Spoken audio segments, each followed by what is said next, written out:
Romeo की पत्री जो है, हमारे विश्वास की मूल शिक्षा इसमें है। यानी पहले 3 अध्यायों में पूरी मानव जाति के विषय में चर्चा है। उसके बाद 4, 5 और 6, 7, 8 तक हमारे बारे में है। विश्वास 4 से लेके मेरे ख्याल से विश्वास करने के बाद हमें क्या मिला है, हम क्या बन गए हैं, ये सारी बातें इसमें हैं। उसके बाद फिर 9वां अध्याय में जब आप जाएंगे तो इस्राएल के बारे में है। उसके बाद 12वां अध्याय से शिक्षा, 11वां अध्याय तक शिक्षा खत्म हो जाती है और फिर आपको बताया जाता है कि इन सारी बातों को जानते हुए आपको क्या करना चाहिए।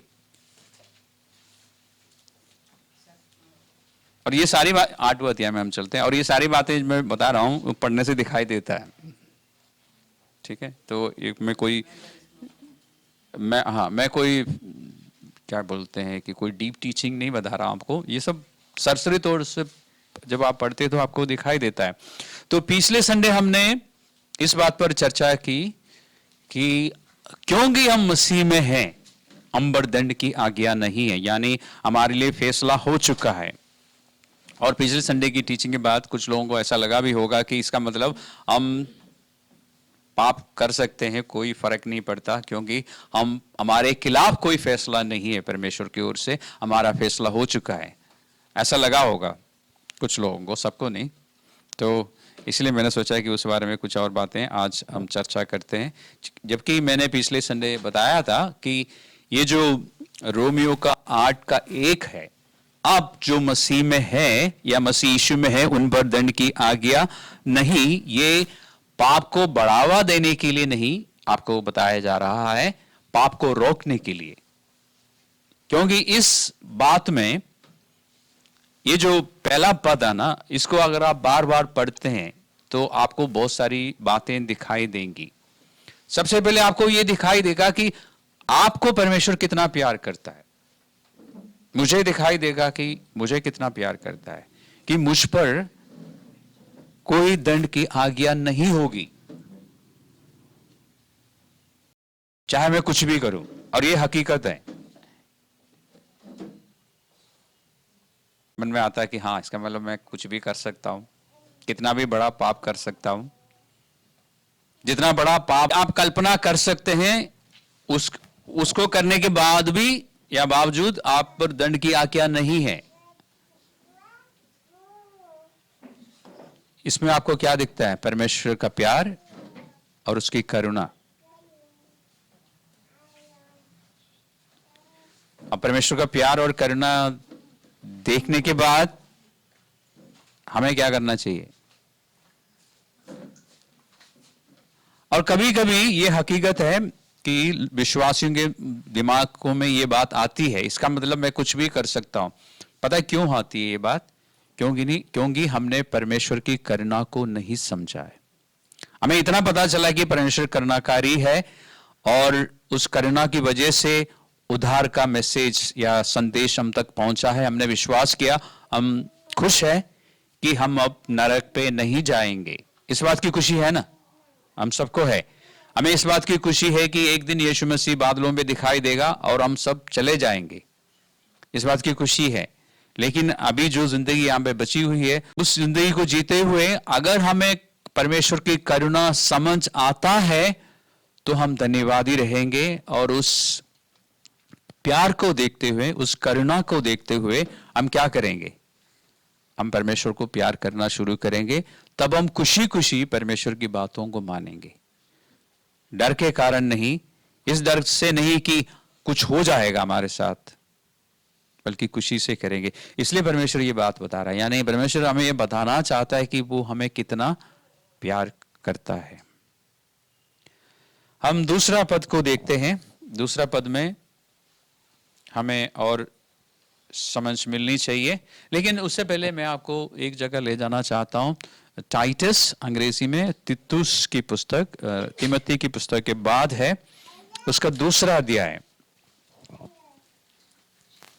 11 और 12 को हम पढ़ते हैं। टाइटस 2, 11, 12, तीतुस 2 का 11 और 12। क्योंकि परमेश्वर का अनुग्रह प्रकट है जो सब मनुष्यों के उद्धार का कारण है। For the grace of God has been revealed, bringing salvation to all people.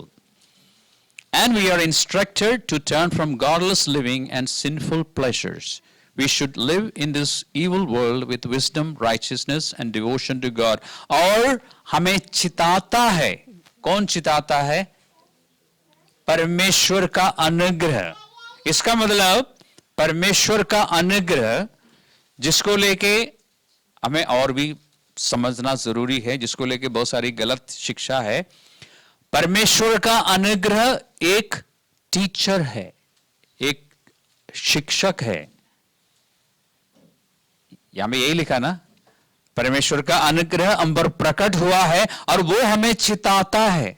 वो अनुग्रह हमें समझाता है कि हमें अभक्ति और सांसारिक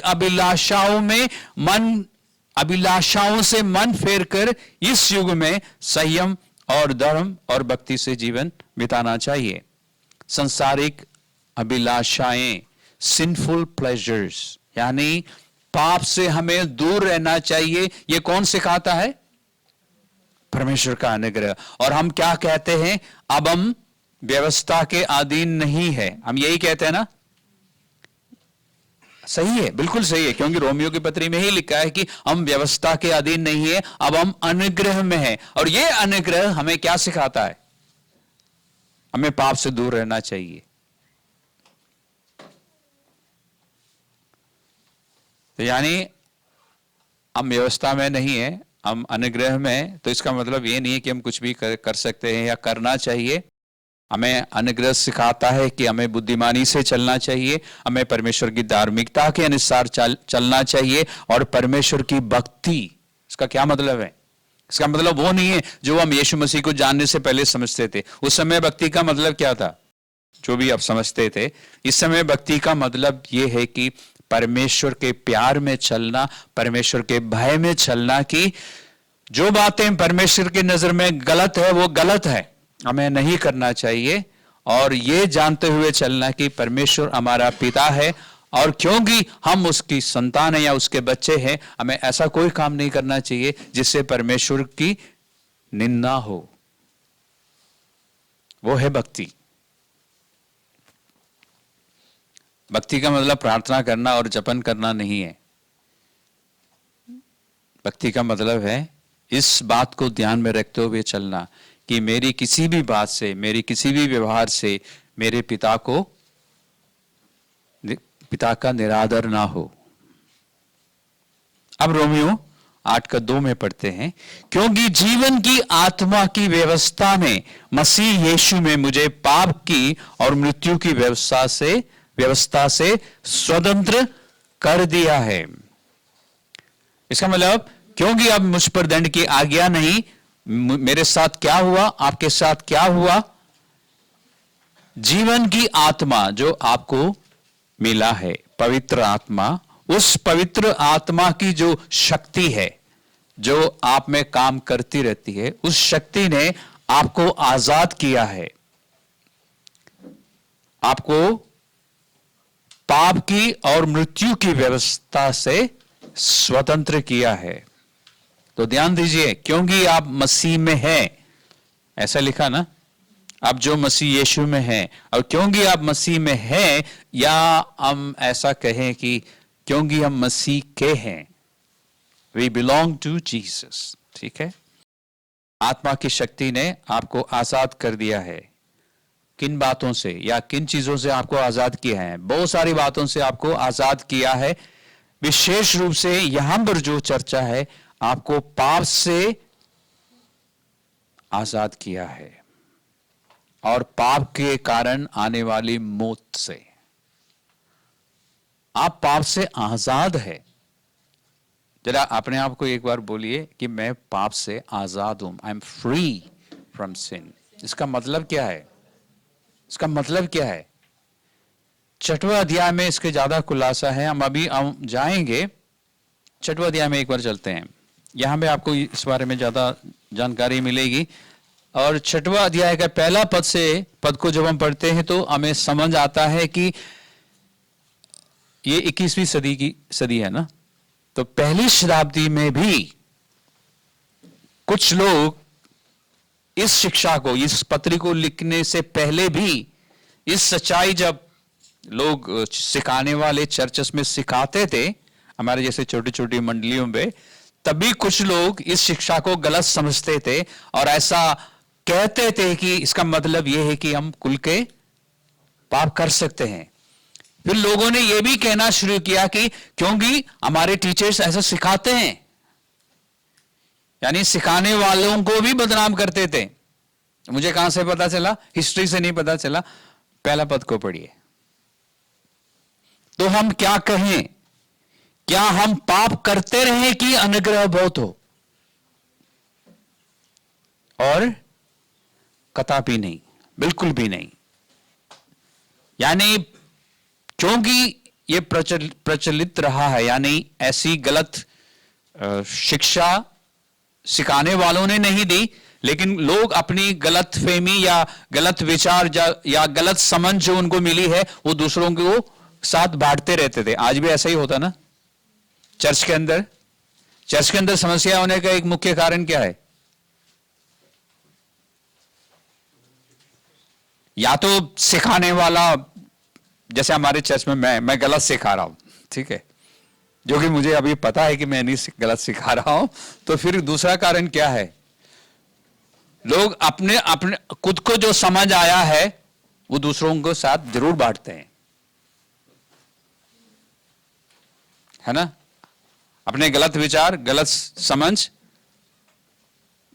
भाई बहनों को इतना प्यार करते हैं कि अपने तक कुछ नहीं रखते, सब दूसरों के साथ बांटते हैं। ये हर चर्च में, इसलिए चर्चेस में प्रॉब्लम दिखाई देती है। और ये नई बात नहीं है, वैसे भी सबोपदेशों में लिखा ना कि सूरज के नीचे यानी पृथ्वी पे कोई भी बात नई नहीं है, सारी बातें पुरानी है। तो पहले शताब्दी में भी ऐसा होता था, इसलिए पौलुस ने कहा उसको ठीक करना जरूरी था। इसलिए इस पत्री में है कि तो हम क्या कहें? क्या हम पाप करते रहें कि अनुग्रह बहुत हो? कदापि नहीं। हम जब पाप के लिए मर गए तो फिर आगे को उसमें जीवन कैसे बिताए? हम इसमें चर्चा चल रही है, जारी है। हम 15वें पद को पढ़ते हैं। तो क्या हुआ? क्या हम इसलिए पाप करें कि हम व्यवस्था के अधीन नहीं वरन अनुग्रह के अधीन है? क्योंकि ये बात कि चर्च में फैल गई थी और लोग ऐसा बोल रहे थे और ये भी कह रहे थे कि भाई पौलुस ऐसे सिखाता है, या पतरस या जो भी उनके लोकल टीचर्स है, बरनबास ऐसे सिखा रहा है कि पाप करते जाओ तो अनुग्रह बहुत मिलेगा। और आज भी है, आज भी ऐसी शिक्षा आपको यूट्यूब में मिलेगी। और दिल्ली में भी ऐसे चर्चेस है जहां पे सिखाया जाता है कि वहां पे पाप की बात ही नहीं होती। जब पाप की बात नहीं होती तो मन फिर आपकी बात होगी? नहीं होगी। वहां पे सिखाया जाता है कि पाप मैटर नहीं करते क्योंकि यीशु मसीह ने अनुग्रह दिया है। तो ये सब बातें हो रही थी। 15 के बाद 17 और 18 को पढ़ते हैं। परंतु परमेश्वर का धन्यवाद हो कि तुम जो पाप के दास थे, आपकी बाइबल में अंडरलाइन कीजिए, एक समय मैं और आप पाप के गुलाम थे। हम क्या थे? हम पाप के गुलाम थे, दास थे। ये जो दास शब्द है ना, ये हिंदी में बहुत कमजोर शब्द है, क्योंकि यहां पे लिखा जाना चाहिए था कि गुलाम थे हम। गुलाम और दास में फर्क है ना। दास शब्द का मतलब है हमारे घर में काम वाली आती है, उसको क्या बोलते हैं हम? हिंदी इंग्लिश में मेड बोलते हैं। उसका हिंदी अनुवाद है दास, दासी, मतलब काम वाली या काम वाला, ठीक है। लेकिन ये वो नहीं है, ये गुलाम है। और गुलाम बहुत खतरनाक शब्द होता है, क्योंकि गुलाम की अपनी कोई मर्जी नहीं होती, उसकी अपना कोई जीवन नहीं होता। उसके जीवन का मालिक उसका मालिक होता है, वो खुद नहीं होता। उसके साथ आप कुछ भी, गुलाम के साथ कुछ भी कर सकते हैं। तो वो वाला शब्द यहां पर है। तो हम क्या थे? हम पाप के गुलाम थे।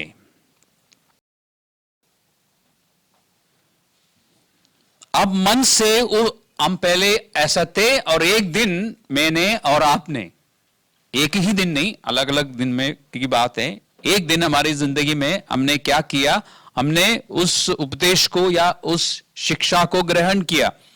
यही लिखा ना कि दासते अब मन से उस उपदेश के मानने वाले हो गए जिसके सांझे में डाले गए थे, और पाप से छुड़ाए जाकर धर्म के दास हो गए हैं। पाप से हमें आजादी मिली। अब हम किसके गुलाम हैं? धार्मिकता के गुलाम है, परमेश्वर के गुलाम है। ओके, तो पाप करने की आजादी नहीं है हमारे पास, और ना ही हम पाप के वश में हैं। पहले क्या होता था, हम पाप करते थे और कंट्रोल में नहीं रहते थे। हम ना चाहते हुए भी पाप करते थे ना, पहले ना चाहते हुए भी बहुत कुछ हम कर बैठते थे। अब नहीं करते हम। अब यदि हम पाप करते हैं, हम जानबूझ के करते हैं। हमें मालूम होता है कि हमें नहीं करना चाहिए, फिर भी हम अपनी मर्जी से करते हैं। पाप के कंट्रोल में नहीं हम फ्री है, आजाद है। 22वें पद को भी देखते हैं। परंतु अब पाप से स्वतंत्र होकर और परमेश्वर के दास बनकर, तो ये सारी बातें जो मैं बता रहा हूं इसमें है, हम परमेश्वर के दास बनकर तुमको फल मिला जिससे पवित्रता प्राप्त होती है, और उसका अंत अनंत जीवन है। ये मूल शिक्षा है। पाप से आजाद हो गए हैं, परमेश्वर के दास बन गए हैं, और उसका नतीजा क्या है? हम पवित्र हो गए हैं और अनंत जीवन है। तो रोमियो 8:1 आपको बिल्कुल भी ये नहीं समझा रहा है कि आप पाप करते जाओ, आपको ये बता रहा है कि देखो परमेश्वर आपको कितना प्यार करता है। परमेश्वर को मालूम है ना कि ये सारी बातें समझने के बावजूद हम पाप करेंगे। परमेश्वर को मालूम है ना। अभी तो आप कहेंगे नहीं, आज से नहीं करूंगा, अच्छी बात है ऐसा सोचना, लेकिन क्या पता कल हम पाप कर बैठे, ऐसा हो सकता है ना। हम विश्वास करना चाहते हैं कि नहीं जी आज से मैं नहीं करूंगा, अच्छी बात है, मैं भी ऐसा सोचता हूं, लेकिन कई बार हम पाप करते हैं ये जानते हुए कि ये पाप है, नहीं करना चाहिए, लेकिन हम कहते हैं कि वो मजबूरी में मैंने किया, कुछ ना कुछ हम बोलते हैं, है ना। तब भी परमेश्वर हमें आश्वासन देता है कि लौट के मेरे पास ही आओ, पाप का अंगीकार करो, मुझसे दूर मत भागो, क्योंकि मैं तुम्हें दंड देने वाला नहीं हूं। ये आश्वासन दे रहा है परमेश्वर। तो पाप का बढ़ावा नहीं, हमें बता रहा है कि पाप मत करो, लेकिन प्रभु को मालूम है कि हम पाप करेंगे फिर भी, इसलिए हमें बता रहा है कि अगर तुम पाप करते हो तो लौट के मेरे पास ही आना, क्योंकि माफी मैं ही दे सकता हूं। मैं देर मत करना, जल्दी आओ। तो परमेश्वर का निर्णय या फैसला हमारे खिलाफ नहीं, हमारे पक्ष में है। और इसका कारण क्या है? आपने और मैंने यीशु मसीह पर या उस बलिदान पर विश्वास किया जो यीशु मसीह ने हमारे लिए किया। हम पाप के वश में नहीं है, पाप का अधिकार हम पर नहीं है, और पाप ना करने के लिए आप आजाद है। ये बुनियादी शिक्षा है।